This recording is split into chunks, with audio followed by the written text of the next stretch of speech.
That night, when I took the wallet my husband had forgotten at home to the airport, I thought I was just doing my duty as an attentive wife. Upon arriving at the terminal right at midnight, the driver of the rideshare I had ordered suddenly locked all the doors. With a tense voice, he said, "Do not get out here. Please trust me." I froze and asked, "Why, sir?" He was pale with fear and only muttered, "You will understand in 5 minutes."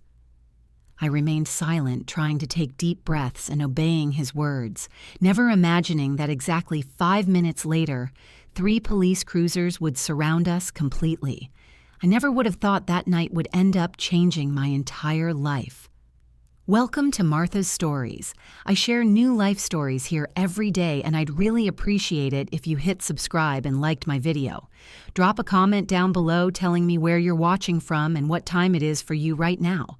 I read every single comment, and it helps me to know I'm not alone in this. The wall clock in the living room marked 12:15 at night. A cold, almost hostile silence reigned in the enormous house. Zier had just finished tidying up the desk of her husband, Draymond, which had been left a disaster from the preparations for a supposedly improvised work trip. Draymond had said his goodbyes in a rush just an hour ago, claiming an urgent problem had arisen with the opening of a new branch of the company up north and that he had to catch the first flight out in the early morning.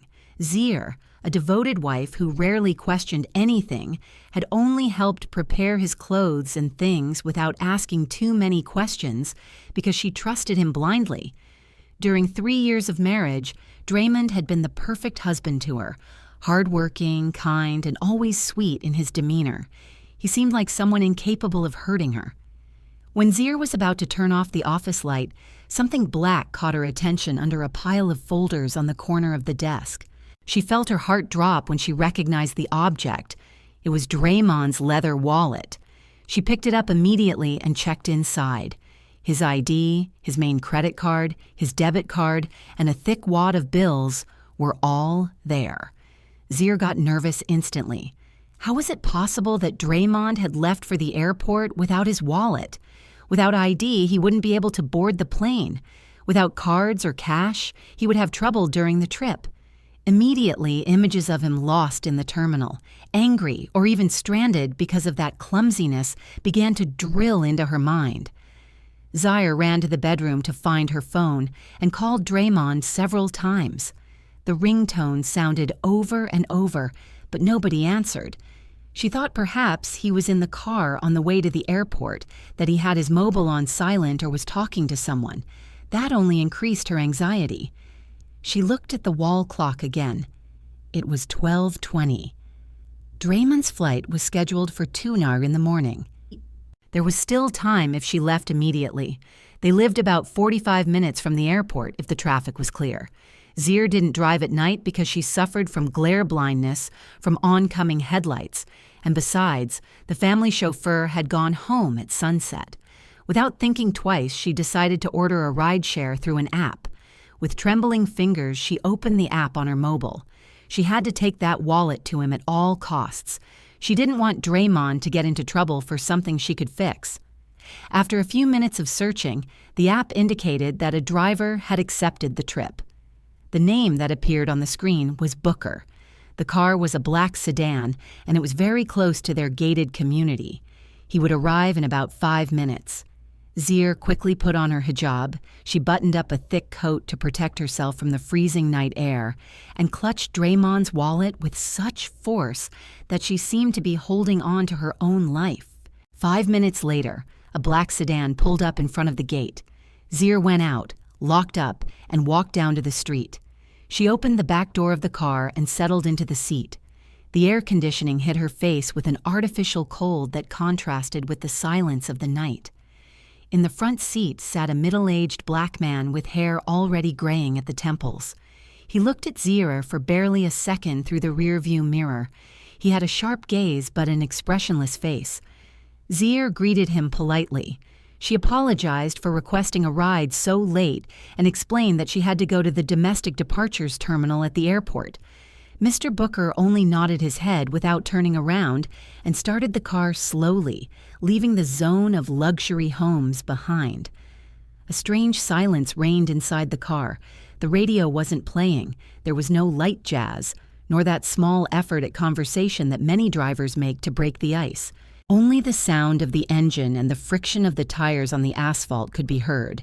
The sedan advanced along the almost empty highway, while the streetlights bathed the interior of the vehicle in a dim orange light. Zier kept looking at her phone screen, hoping Draymond would return the call, but the screen remained black. She sent him a quick text to let him know she was on her way to the airport to bring him his wallet, but the message remained on delivered without a read receipt. She thought maybe his battery had died, or that coverage was bad on the route to the airport. She tried to calm herself down, leaned her back against the seat, and tried to regulate her breathing. However, there was something in Booker's behavior that was starting to unsettle her. Zier noticed that the driver was looking in the rearview mirror too frequently, checking both her movements and what was happening behind the car. Every few minutes, his eyes met hers in the reflection. That insistence made her feel uncomfortable. She adjusted her coat, hugged her purse where she had stored Draymond's wallet, and felt a pang of fear. Suddenly, all the news stories about crimes committed in ride-share cars she had read on social media came to mind. She was a woman alone in the middle of the night, in a car with a stranger on a deserted highway. She tried to push those thoughts away, repeated prayers in silence, and told herself that surely Booker was just a serious, quiet, and tired man. To distract herself, Zier turned toward the window. The tall buildings of downtown faded behind them, replaced by the darker open areas typical of the road leading to the airport. The car's speed was steady, neither too fast nor too slow. Booker drove with an almost exaggerated prudence, changing lanes over and over as if avoiding other vehicles, even though there was barely any traffic. An hour later, the intense lights of the airport began to glow in the distance. Zier exhaled, relieved. She checked her phone. It was 1:00 exactly. There was still an hour left before Draymond's flight took off. She was convinced he would be at the check-in area nervously looking for his wallet. She imagined his face of relief upon seeing her arrive with it and smiled, feeling proud to be such an attentive wife. The car entered the airport zone. Booker seemed to be heading toward the usual departures area where the lighting was bright and there were always people coming and going. However, instead of stopping in front of the main lobby, he kept moving slowly until the very end of the passenger drop-off zone. That end was almost in darkness, with several streetlights burnt out, and it was much more solitary. Zier frowned. She was about to ask the driver to stop at the central entrance, but her words froze when she saw Booker's expression in the mirror. The man's face was tense, beaded with cold sweat, as if he were holding his breath. The car stopped next to a large concrete column that separated the public zone from the VIP parking area. There was nobody outside, no skycaps, no other passengers, no visible security guards, only the darkness and the cutting wind of the early morning. Zier felt goosebumps rise on her skin. Her instinct screamed that something was not right. She wanted to open the door as soon as the vehicle came to a full stop, to run toward the illuminated interior of the terminal and find Draymond. She placed her hand on the handle and pulled, but the door didn't budge. She tried again with more force. Nothing. She tried to open the other side, the same. The doors were locked from the central control next to the driver's seat. A scorching panic invaded her chest. She began to gasp. She banged on the window to get the attention of anyone passing by, but the place remained deserted. Between sobs, she shouted at Booker, asking why he had locked the doors, demanding that he open them immediately. He didn't move. He gripped the steering wheel with such force that his knuckles had turned white. He didn't turn to look at her at any moment. His eyes were fixed on the dark sidewalk to the side of the car, as if he expected something terrible to emerge from there. Zier broke down in pleas. She offered him money, jewelry, her purse, Draymond's wallet, anything as long as he let her go. It was then that Booker spoke with a deep voice, very serious and different from the beginning. "You are not getting out here, Zier. I forbid it." "Please believe me," he said without taking his eyes off the exterior. Those words, instead of calming her, drove the terror even deeper. How could she trust a man who had her locked in a car in the middle of the night in front of an almost deserted airport? She broke down crying inconsolably and asked between sobs why he was doing this to her. Booker turned just a little. His features reflected genuine panic, but a steely determination shone in his eyes. He assured her that in 5 minutes she would understand everything, and that until then her life depended on her not disobeying. Zier's body began to tremble uncontrollably. She curled up in the back seat, hugging her purse, unable to decide if she should keep screaming or stay still to not provoke something worse. The seconds turned into eternities. Zier fixed her gaze on the digital clock on the dashboard, watching as the minutes advanced in slow motion. 1, 2, 3. The silence inside the car was suffocating, while outside the darkness seemed to hide a crouching predator. Booker kept watching the mirrors intently, as if monitoring an invisible enemy. When the counter changed to the 5th minute, the world shattered all at once.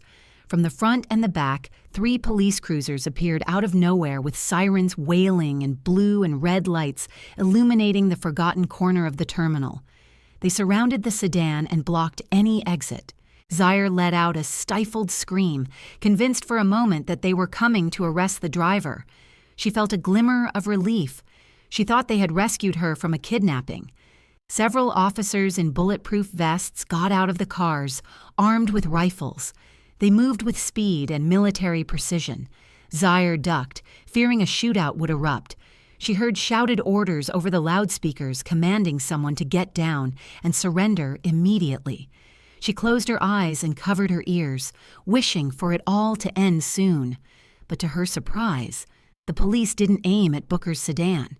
They passed right by, rounded the large concrete column next to the car, and pounced on a silhouette that was hidden in the darkness, exactly in the spot where the rear door would have been if Zier had been able to get out.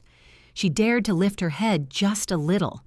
The officer subdued a man wrapped in a thick black coat with a cap pulled down to his eyebrows. The individual tried to struggle, but the numerical difference was overwhelming. They threw him to the ground and twisted his arms behind his back to handcuff him. From one of his pockets fell a folding knife and a handkerchief apparently soaked in liquid. An officer picked up the handkerchief with gloves and put it in an evidence bag. Even from the car, Zier perceived a penetrating chemical smell that made the hair on the back of her neck stand up. Chloroform. At that moment, another officer opened the driver's door of the sedan from the outside and spoke to Booker through the window in a respectful tone, as if they knew each other from before. He informed him that the target had been detained and that the situation was under control. Booker nodded, finally letting out a sigh of relief, and deactivated the central lock. The click of the lock sounded like music of liberation to Zier. Still trembling, Zier asked what was happening and why they had caught that man. She didn't understand why the officers weren't arresting Booker, nor why they treated him with courtesy. The driver turned toward her calmly for the first time. His expression had changed. It was no longer that of a sullen stranger, but of someone looking at her with affection and respect. He introduced himself again, but this time not as a simple app driver. He told her his name was Booker and that he had been the head of personal security for her late father, Mr. Langston. Zier was left open-mouthed. She vaguely remembered that name from her childhood, the trusted man who had retired years ago. Booker explained that before dying, her father had secretly asked him to continue protecting her from afar because he had always feared someone would get close to her purely for financial interest. That very night, Booker had received intel that a plan to kidnap her had been set in motion. The man they had just arrested was a hitman hired to snatch her at the airport door as soon as she set foot on the sidewalk. He would have immobilized her with that chloroform-soaked handkerchief and forced her into another vehicle. Zier covered her mouth to suppress a scream. The idea that she had been seconds away from walking toward her own death left her frozen. Then, with a broken voice, she asked, "Who could hate her enough to do something like that?" Booker didn't answer with words. He raised his hand and pointed upward to the second floor of the International Departures Building, where the glass facade clearly revealed the illuminated interior. Zier followed the direction of his finger and saw a very familiar figure. There was Draymond, her husband. He did not, however, have the face of a man distressed by the disappearance of his wife, but an expression warped by rage and frustration. He threw his phone against the floor violently, and he wasn't alone. Beside him stood Kenyatta, Zier's best friend, her inseparable companion in shopping trips and social gatherings. Kenyatta wore a flashy red dress and was tenderly holding Draymond's arm, trying to calm him. At their feet were two large suitcases, travel suitcases, not work ones. Draymond wrapped his arm around Kenyatta's waist naturally, with an intimacy he would never have had with a simple friend. Both looked down toward the zone of the patrol cars with a mixture of hate and desperation in their eyes, as if someone had ruined a carefully laid plan. In that instant, Zier's world crumbled. The tears began to flow again, no longer from fear, but from a piercing pain deep in her chest. There, in front of her eyes, a double betrayal was reflected. The man she loved and the friend she trusted had conspired together to eliminate her. The supposed business trip was a lie, and the forgotten wallet hadn't been an oversight, but a lure to force her to leave the house alone at midnight and bring her right to that spot where the hitman was waiting. Booker let her cry for a while in silence, until her sobs transformed into ragged breaths. Then he started the car again and drove away from the airport, that stage where a part of Zier had died forever. As they merged back onto the highway, Booker asked her to open Draymond's wallet again. Zier obeyed with hands still trembling. The ID and cards were still there. Upon taking out the cash, she noticed something strange between the bills, a paper folded with great care. It wasn't a simple receipt, but a one-way plane ticket abroad in the names of Draymond and Kenyatta. Behind the ticket, another paper was even more disturbing, a recent life insurance policy in Zier's name for an amount equivalent to hundreds of thousands of dollars, with Draymond as the sole beneficiary. Suddenly, everything clicked. He didn't need that wallet because he already carried the passport and the tickets that really mattered in his pocket. He had left the wallet on purpose to force her to go to the airport. If the kidnapping went well, they would murder her. Her body would disappear, and Draymond could report her missing to later collect the insurance and live like a king with Kenyatta in another country. Zier squeezed the documents with rage, but alongside the horror, something new began to be born inside her. The blind love she had held for Draymond over those 3 years was pulverized in a matter of seconds, giving way to a cold, sharp fury, very different from the desperate crying. She looked at herself in the vanity mirror of the car and barely recognized the woman she saw. She was no longer the meek and trusting wife of that morning. Booker, seeing that change in her eyes through the mirror, understood that Zier was ready to go from victim to strategist. He told her that Draymond didn't know she had discovered everything. From her husband's point of view, the only thing that had happened was that the kidnapping had failed due to an unforeseen police operation. That ignorance of Draymond's was Zier's greatest advantage. He still believed she was naive, oblivious to any suspicion. Booker recommended she return home and pretend nothing had happened, that she had never gone to the airport.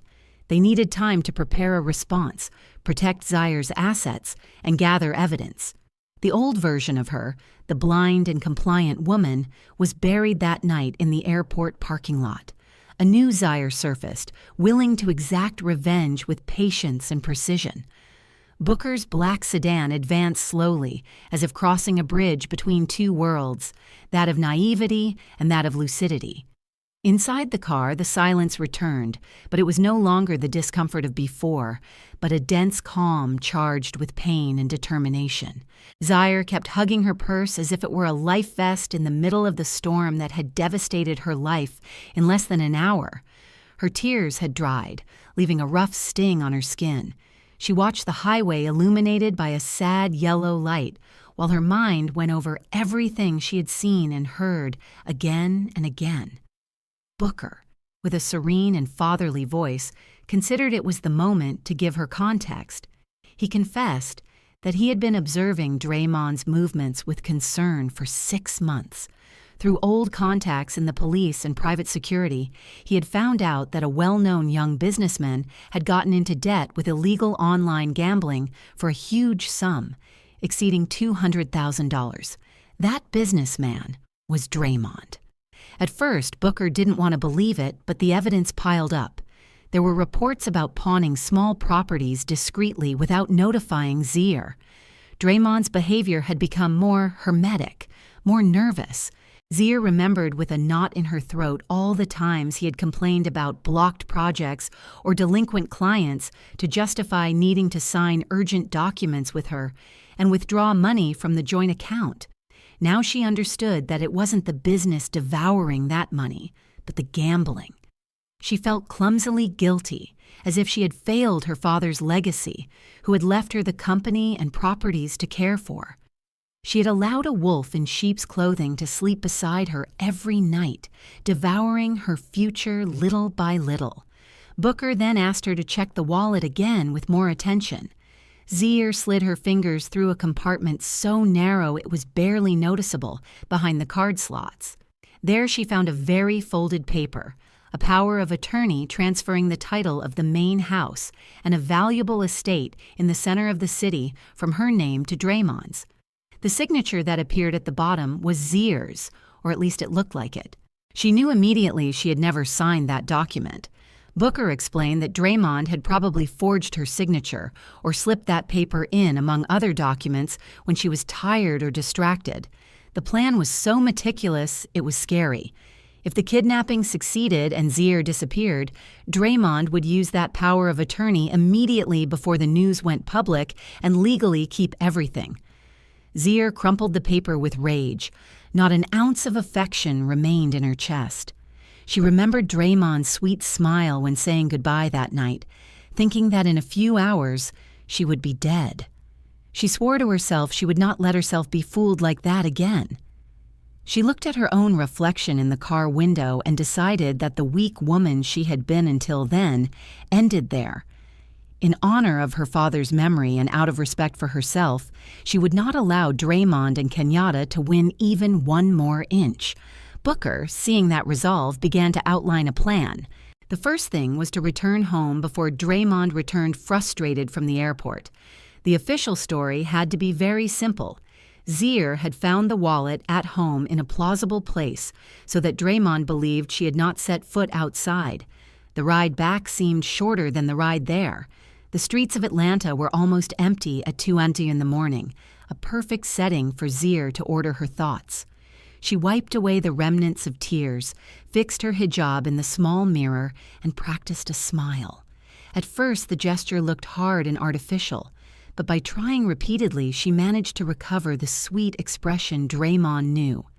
She would have to become the best actress of her own life, not in search of an award, but to save her destiny. Upon arriving at the gated community, Booker turned off the car lights so as not to attract the attention of the guard or the neighbors.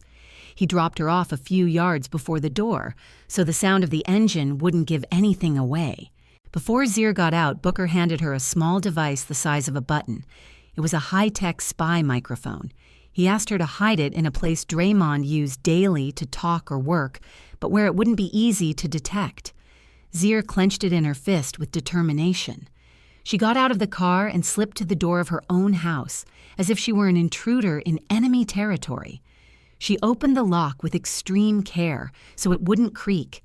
The interior was dark and silent, impregnated with the scent of lavender air freshener that other nights had comforted her and now felt suffocating. Every corner reminded her of scenes from a life that had just proven to be a lie. The sofa where they watched movies, the table where they had breakfast together. Everything suddenly seemed like a theater set. She locked up again from the inside so nothing would draw attention when Draymond returned. Her first stop was the bathroom. She washed her face repeatedly with cold water, trying to erase the trace of tears and panic from her features. She looked at herself for a long time in the sink mirror. She kept seeing the same woman as always, but with another soul in her eyes.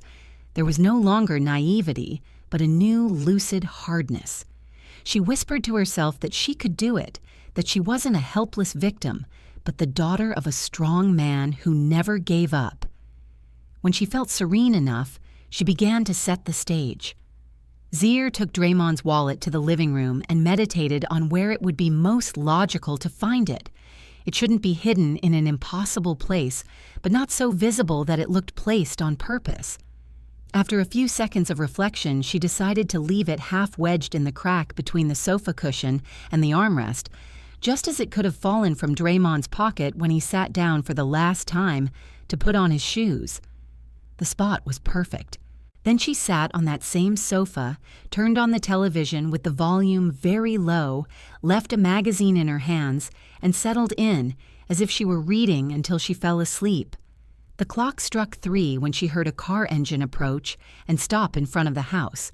She forced herself to close her eyes and breathe slowly and regularly, mimicking sleep. She heard the key turn brusquely in the lock and the door burst open.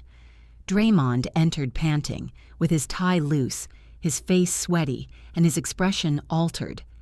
It wasn't, however, the sweat of someone returning exhausted from traffic, but of someone who has seen a criminal plan sink before his eyes. He called out Zier's name loudly. She pretended to be startled, let the magazine fall, and sat up with an exaggerated yawn. She blinked several times as if she were disoriented and asked what he was doing there if he wasn't supposed to be on the plane by now. Her performance was impeccable. Draymond stood paralyzed for a second, seeing her so calm on the sofa. Then he recovered his composure and began to deploy his usual lies. With a sorrowful voice, he said that when he was on the highway to the airport, he realized he had lost his wallet. He panicked, he explained, and decided to return because he couldn't fly without ID. He added that there had been a truck accident and traffic collapsed, thus justifying why he arrived so late. Zier listened to him with a worried face, nodding, although inside her, blood was boiling. She knew perfectly well where he had actually been, and with whom. She stood up, took him by the arm with sweetness, and commented that she had also been scared because she hadn't been able to communicate with him. With much naturalness, she pointed to the sofa. She told him that upon waking up, she had noticed something hard in the seat crack, and that upon looking, she had seen the wallet peeking out. Following the direction she pointed with his hand, Draymond saw the edge of the leather sticking out between the cushions. His features changed immediately. First, immense relief, then bewilderment. He threw himself at the wallet and checked its contents rapidly. Everything was there. What he didn't know was that Zier had already photographed the ticket and the policy in Booker's car to preserve evidence. Draymond hugged her with enthusiasm, showered her with thanks, and called her his good luck charm. In that hug, Zier caught something else, a feminine perfume that wasn't hers, a soft and expensive scent she recognized instantly as Kenyatta's. Her stomach turned, but she didn't pull away. She whispered for him to go take a hot shower and rest, because undoubtedly the traffic jam would have been exhausting. Draymond accepted the advice and went up the stairs toward the master bedroom. As soon as he disappeared from her sight, Zier remembered the small microphone she was still squeezing in her hand. It was the perfect moment. Pretending she was going to prepare a clean towel, she went up after him. She heard the water running in the bathroom. There was no time to lose. Draymond's suit was thrown on the bed, but Zier had a more practical thought. The suit could change every day. They needed an object that went with him always. Her eyes stopped on the leather briefcase he adored, a gift from her for his birthday that he never left behind. She opened a small interior pocket of the briefcase, normally destined for coins or keys, and placed the microphone in the deepest corner, pressing it with her finger to ensure it remained well fixed and hidden. She closed the zipper just as the bathroom door opened. Draymond came out with only a towel around his waist. Zier turned with a tender smile and handed him the clean clothes she had prepared, as helpful as always. He kissed her on the forehead, without imagining that from that moment every important conversation he had with that briefcase nearby would be recorded. That night, they slept in the same bed, but with their souls on opposite poles. Draymond fell into a deep sleep, convinced his failed plan had passed without leaving a trace, and perhaps planning a new strategy with Kenyatta. Ziri, on the other hand, remained awake, staring at the ceiling of the room. She was wearing discreet earphones connected to the spy microphone app on her mobile. She knew a man like Draymond wouldn't take long to contact his accomplice. Just before dawn, she pretended to get up to drink water and went to the kitchen with the phone in her hand. In the app, she saw that the device was active and picking up sound inside the briefcase. She heard the noise of traffic and then the ringtone of another line. Draymond was using a burner phone hidden in the briefcase to call someone. As soon as a female voice answered on the other end, Zir felt a chill. It was Kenyatta. The conversation that followed was anything but romantic. There were no sweet words, but insults, reproaches, and panic. Draymond cursed the police and the operation that had ruined his plan at the airport. He shouted that the deadline to pay his gambling debts ended the next day and that he owed more than $200,000. If he didn't pay, the thugs working for the loan shark would come to his house and office, ruining his reputation and perhaps sending him to jail. Kenyatta, as nervous as he was but more calculating, reminded him of the alternative plan, the old warehouse inherited from Zir's father, where they believed gold bars and deeds to land not yet titled were kept. The problem was the same as always. Only Zir knew the code to the safe that, according to rumors, was there. Kenyatta insisted that Draymond must get the combination in any way, deceiving, pressuring, or taking advantage of some weakness. He accepted the idea and said that this very afternoon he would go home loaded with gifts to soften her up. Hearing all that was the final push Zir needed. She hung up and without wasting time called Booker. Half an hour later, the black sedan was in front of her door again. Zir got into the car with a backpack in which she carried important documents she had taken from a small safe in her bedroom. She was pale, but her eyes burned with a mixture of pain and firmness. She told Booker every detail of the call. He listened in silence and then told her the first step was to protect her money and assets before Draymond made any desperate move. Together they headed to the bank and her father's trusted attorney. At the bank, Zir transferred most of the money from the joint account to a new account in her name and blocked the additional cards Draymond used, claiming the wallet had been lost and she needed to cancel them for security. At the attorney's office, she signed an asset protection document that would make it enormously difficult for any attempt to dispose of her properties without her presence. Booker stood by her side, acting like a surrogate father, accompanying her in every procedure. By noon, Zir felt a little stronger. She had just closed at least one of the main avenues by which Draymond sustained himself financially. That same afternoon, Draymond made good on his threat. He arrived home early with a huge bouquet of red roses and a small pharmacy package. Zir received him with a surprisingly convincing smile, appearing flattered by the gesture. He handed her the flowers, kissed her on the cheek, and gave her the package, explaining that it was a supplement of imported vitamins, very expensive, that he had bought just for her because he had seen her looking tired and pale lately. "I worry about your health," he said with his best attentive husband voice. Zir held the bottle in her hands, feeling a tingle of alarm. When Draymond went to the bathroom to freshen up, she opened it with caution. The seal looked tampered with and poorly reglued. She emptied a capsule into her palm. Its appearance didn't match that of ordinary vitamins and had a delicate white powder on the surface. During dinner, Draymond insisted several times that she take a capsule in front of him. He watched her with a scary intensity, as if expecting an immediate effect.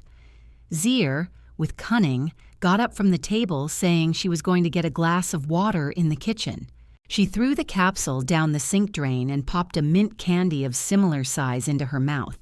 She returned to the table, placed it on her tongue, and swallowed it in front of Draymond's eyes. He smiled, satisfied, believing he had taken the first step to poisoning her little by little. In the following days, Zir kept getting rid of the contents of the bottle in the toilet, leaving only the empty container, so it looked like she was taking it with discipline. The secret war had begun, and any slip-up could cost her life. 3 days after that poisoning attempt, Draymond was starting to unravel. He expected to see Zaire get sick, show signs of dizziness or weakness that would facilitate his plans, but what he saw was quite the opposite. She got up early, did stretches in the garden, cooked healthy meals, smiled, and sent him off with kind words. This made him even more nervous while the gambling creditors kept harassing his phone with increasingly explicit threats.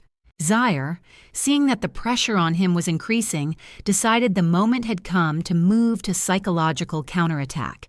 She had to push him to make mistakes that would incriminate him even more. She called him at the office mid-morning with a cheerful tone. She told him she had been reflecting and wanted to celebrate that he was calmer after the scare of the lost wallet, and also thanked him for how hard he worked. She planned to organize a special dinner at home. As the cherry on top, she confessed she missed her best friend, Kenyatta, whom she hadn't seen in a while, and asked if he thought it was a good idea to invite her too. On the other end of the line, there was a brief silence. Draymond must have debated between the risk and the opportunity. Having his mistress and his wife under the same roof was dangerous, but it could also serve to manipulate both of them together. Finally, he accepted with feigned enthusiasm, without suspecting he had just walked straight into the trap. That night, Zaire dressed the table with almost ceremonial care. She lit scented candles, brought out the finest china, and placed plates of select meat and carefully prepared sides in the center. She wore a modest burgundy dress, elegant and sober, and had applied just enough makeup to highlight features that were now firmer. At 8 hours sharp, the doorbell rang. Draymond opened the door for Kenyatta, who appeared in a tight dress that marked every curve, creating a clear difference with Zaire's discretion. She smiled and brought a gift in her hand. She greeted Zaire with kisses on both cheeks, with that false affection she had always used, and Zaire returned the hug, feeling like she was hugging a snake. Dinner began with light jokes and trivial comments. Draymond and Kenyatta shot glances loaded with messages that Zaire pretended not to notice.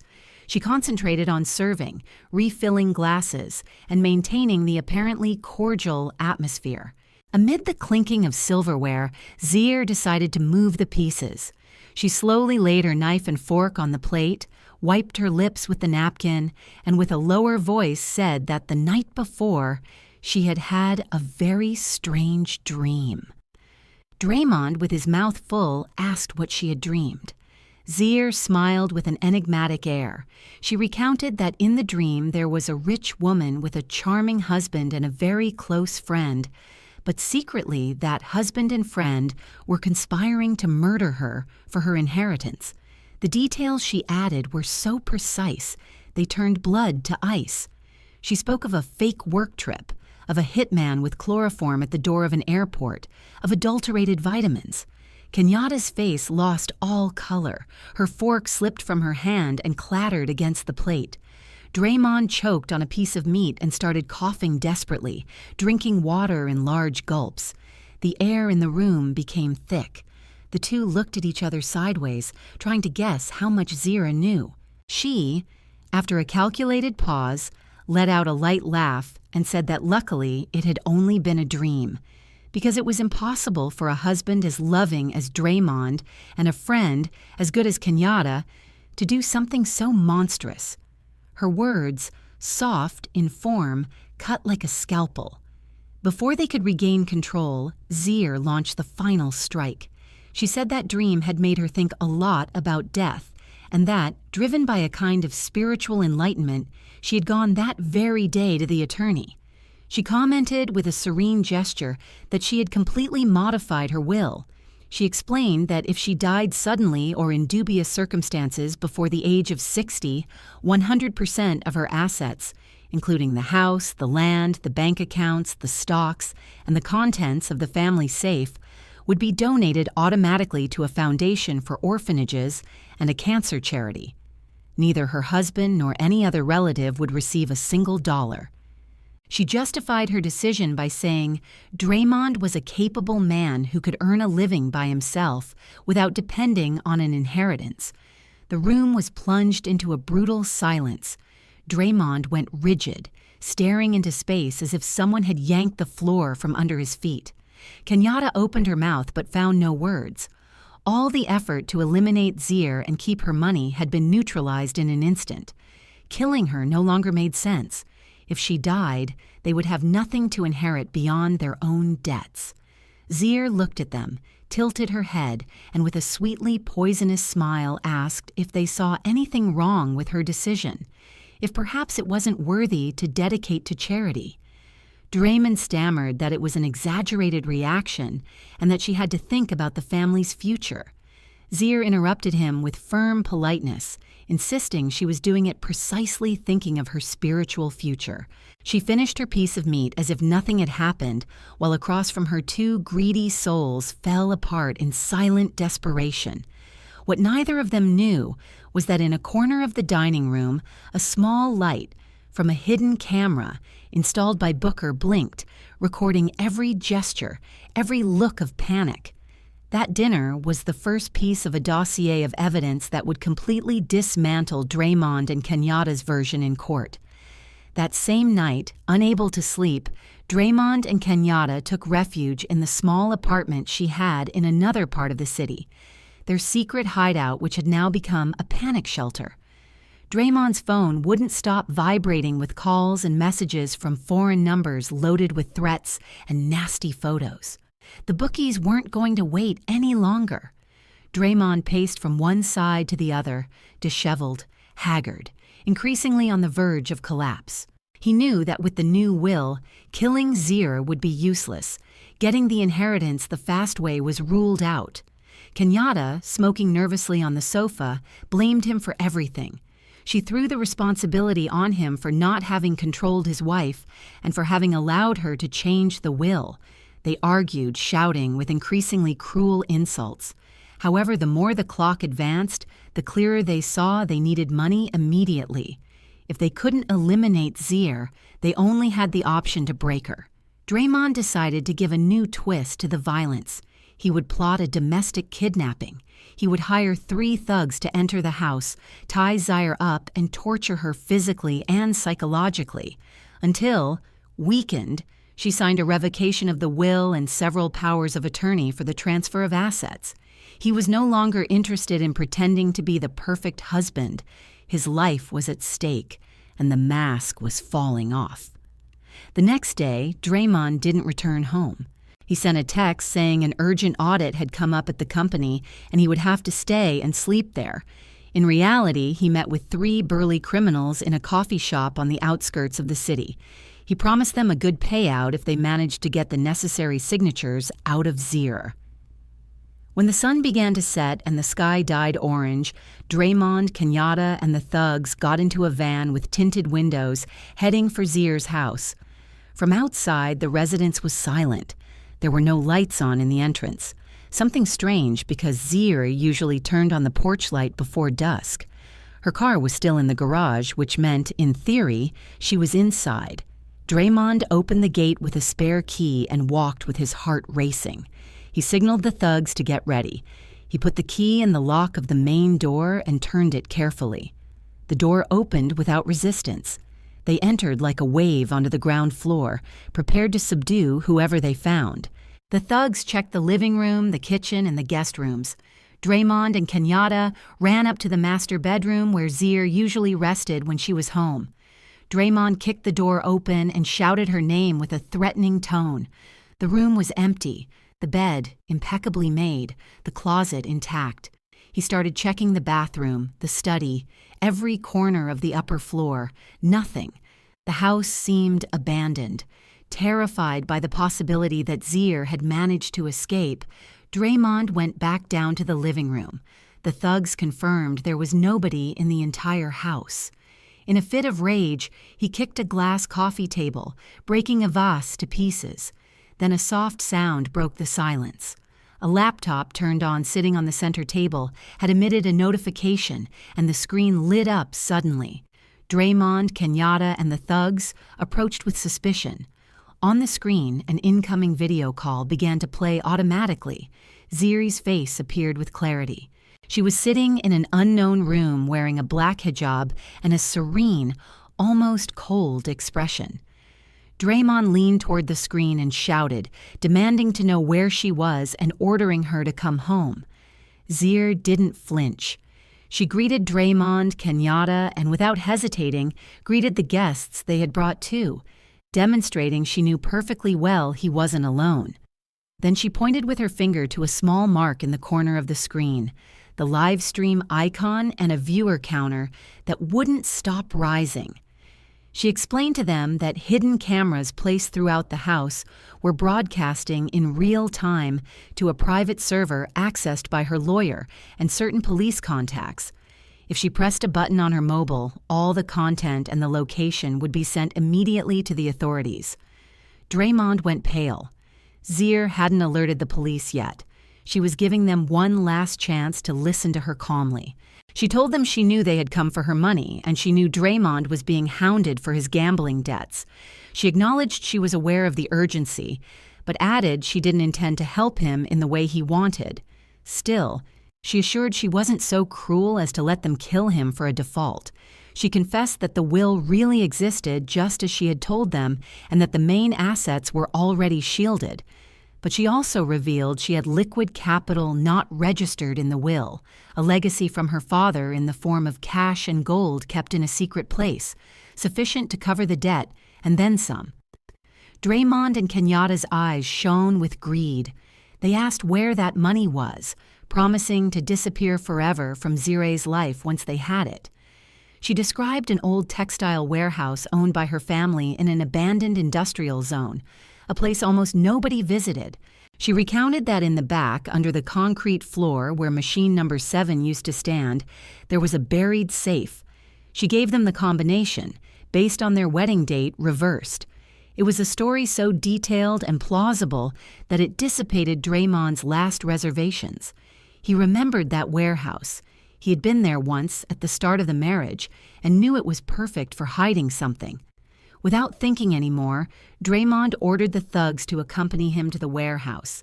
He needed their strength to break the floor and carry the box. He slammed the laptop shut, cutting the call, convinced fortune was within reach. The van started up and shot out toward the industrial zone, with Kenyatta indicating the fastest routes on her phone. None of them noticed the car following at a distance. Booker's sedan, with him at the wheel and Zir by his side, observing the red dot on the GPS marking the location of Draymond's vehicle. After 45 minutes on increasingly deteriorated roads, they arrived at the avenue where old rusted warehouses lined up. The warehouse of Zir's family stood at the end, with the facade peeling and a fence defeated by rust. Draymond rammed the fence with the van until he ripped the chain off. They entered the patio covered in dry mud and weeds, gathered shovels, picks, and a crowbar from the trunk, and forced the warehouse door, which opened with a sharp squeak. A smell of dust, humidity, and animal droppings hit their noses. Only the light of the flashlight Kenyatta held broke the darkness. Guided by Zir's instructions, they advanced to the back where an old metal machine, covered in rust, stood, having been stopped for years. Draymond pointed to the cement floor under the machine and ordered the thugs to start hitting the surface with the crowbar and sledgehammers. The metallic din echoed throughout the building. For almost an hour, they worked without rest, cracking the concrete and moving chunks aside until one of the shovels hit something solid. Draymond ordered them to stop and brought the flashlight closer. Under a layer of dirt appeared the top of a medium-sized metal safe. Between sweats and gasps, they lifted the box and placed it on the cracked floor. Draymond wiped his hands as best he could, approached the combination lock, and started turning the wheel with trembling fingers, following the numbers Zir had given him. A soft click was heard. The lock gave way. Kenyatta rushed to stand next to him, holding her breath. The thugs also approached, trying to see the interior. Draymond opened the box suddenly, expecting a rain of golden shine. Inside there were no bars or wads of dollars, only piles of papers, old folders, and several large photographs. Confused, Draymond began to rummage nervously, hoping to find the bills under that mess. What he found were copies of his gambling debt documents with all the transaction data. There were also receipts of money transfers from Zier's account to his and to Kenyatta's over the last 2 years. And as if that weren't enough, the photos showed Draymond and Kenyatta entering hotels, dining together, and hugging at the airport. On top of everything, a white envelope with perfectly recognizable handwriting, Zier. On the cover, it said, "A gift for the traitors." Draymond opened the envelope with shaking hands. On the sheet, barely a sentence. "The treasure you seek is not here. What is in this box is the evidence of everything you have done. Enjoy it. The police are on the way." Just then, a powerful beam of light flooded the interior of the warehouse, through the broken windows and the cracks in the door. Police sirens began to wail a few yards away. Several loudspeakers shouted clear orders, indicating the building was surrounded and nobody should move. Draymond let the paper fall, feeling his legs go weak. Kenyatta started screaming and hitting him in the chest, calling him an idiot.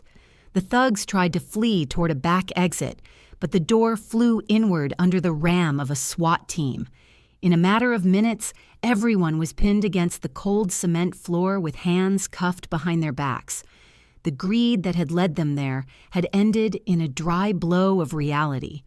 The light of the police floodlights turned the warehouse into a surgical stage where no shadow could hide anything anymore.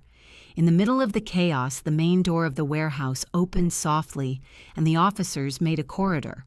The sound of heels resonated on the cement. Zier appeared, impeccable, in a light-colored coat and her hijab perfectly placed. Behind her advanced Booker, proud with a satisfied gesture.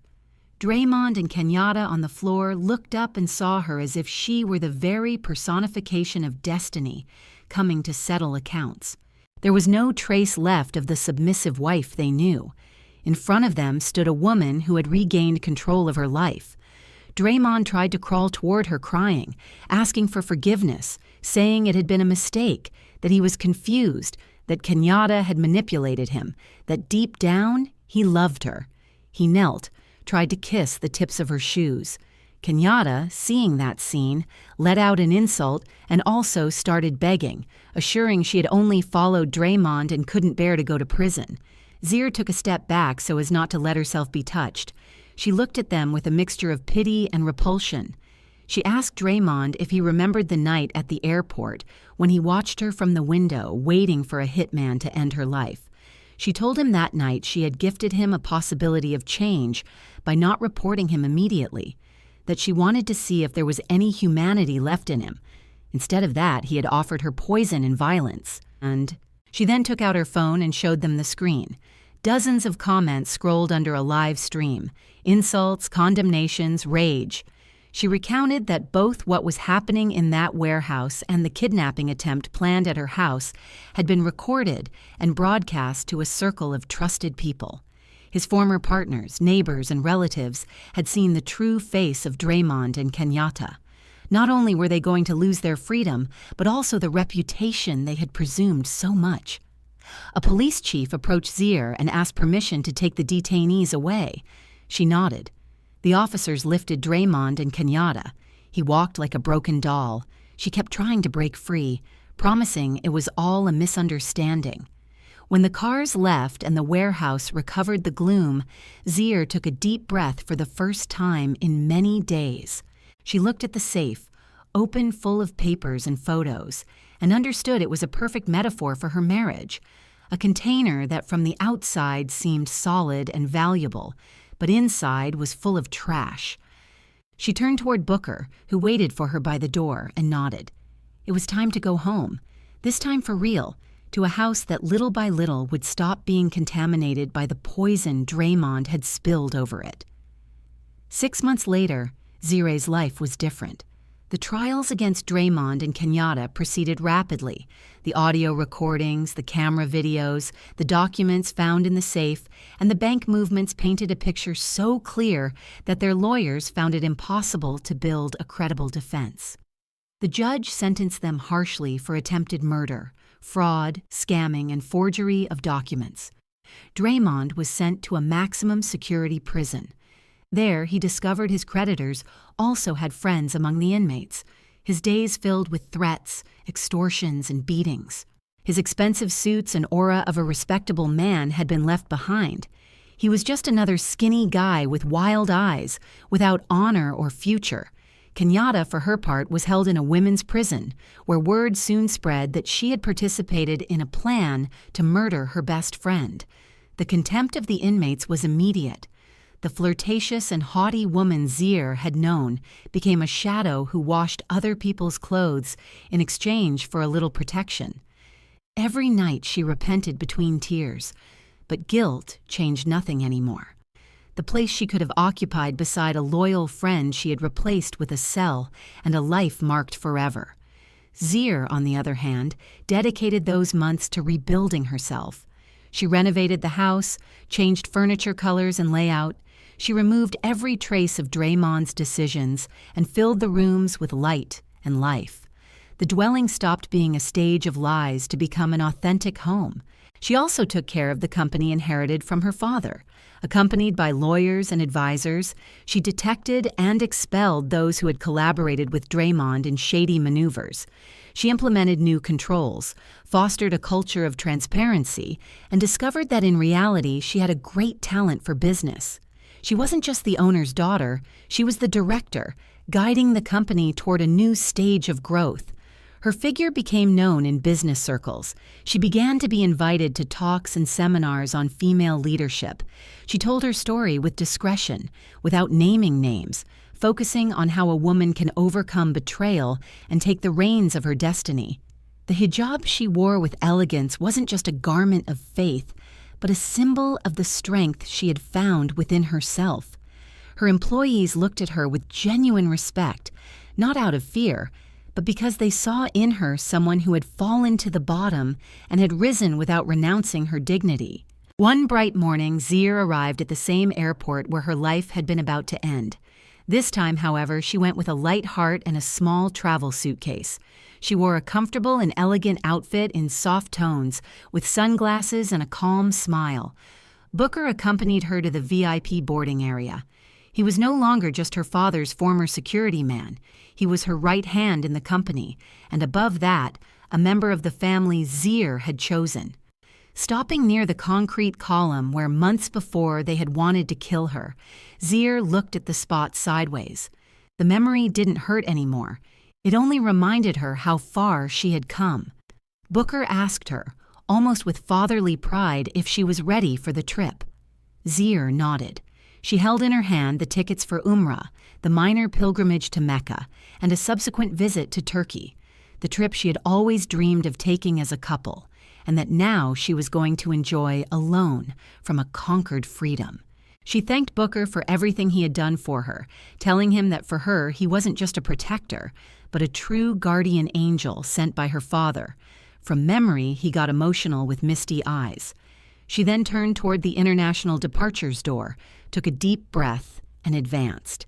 The flight screens announced her plane would leave on time.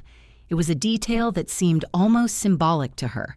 Her life finally was following the course she herself had chosen, and not the one another had tried to impose on her.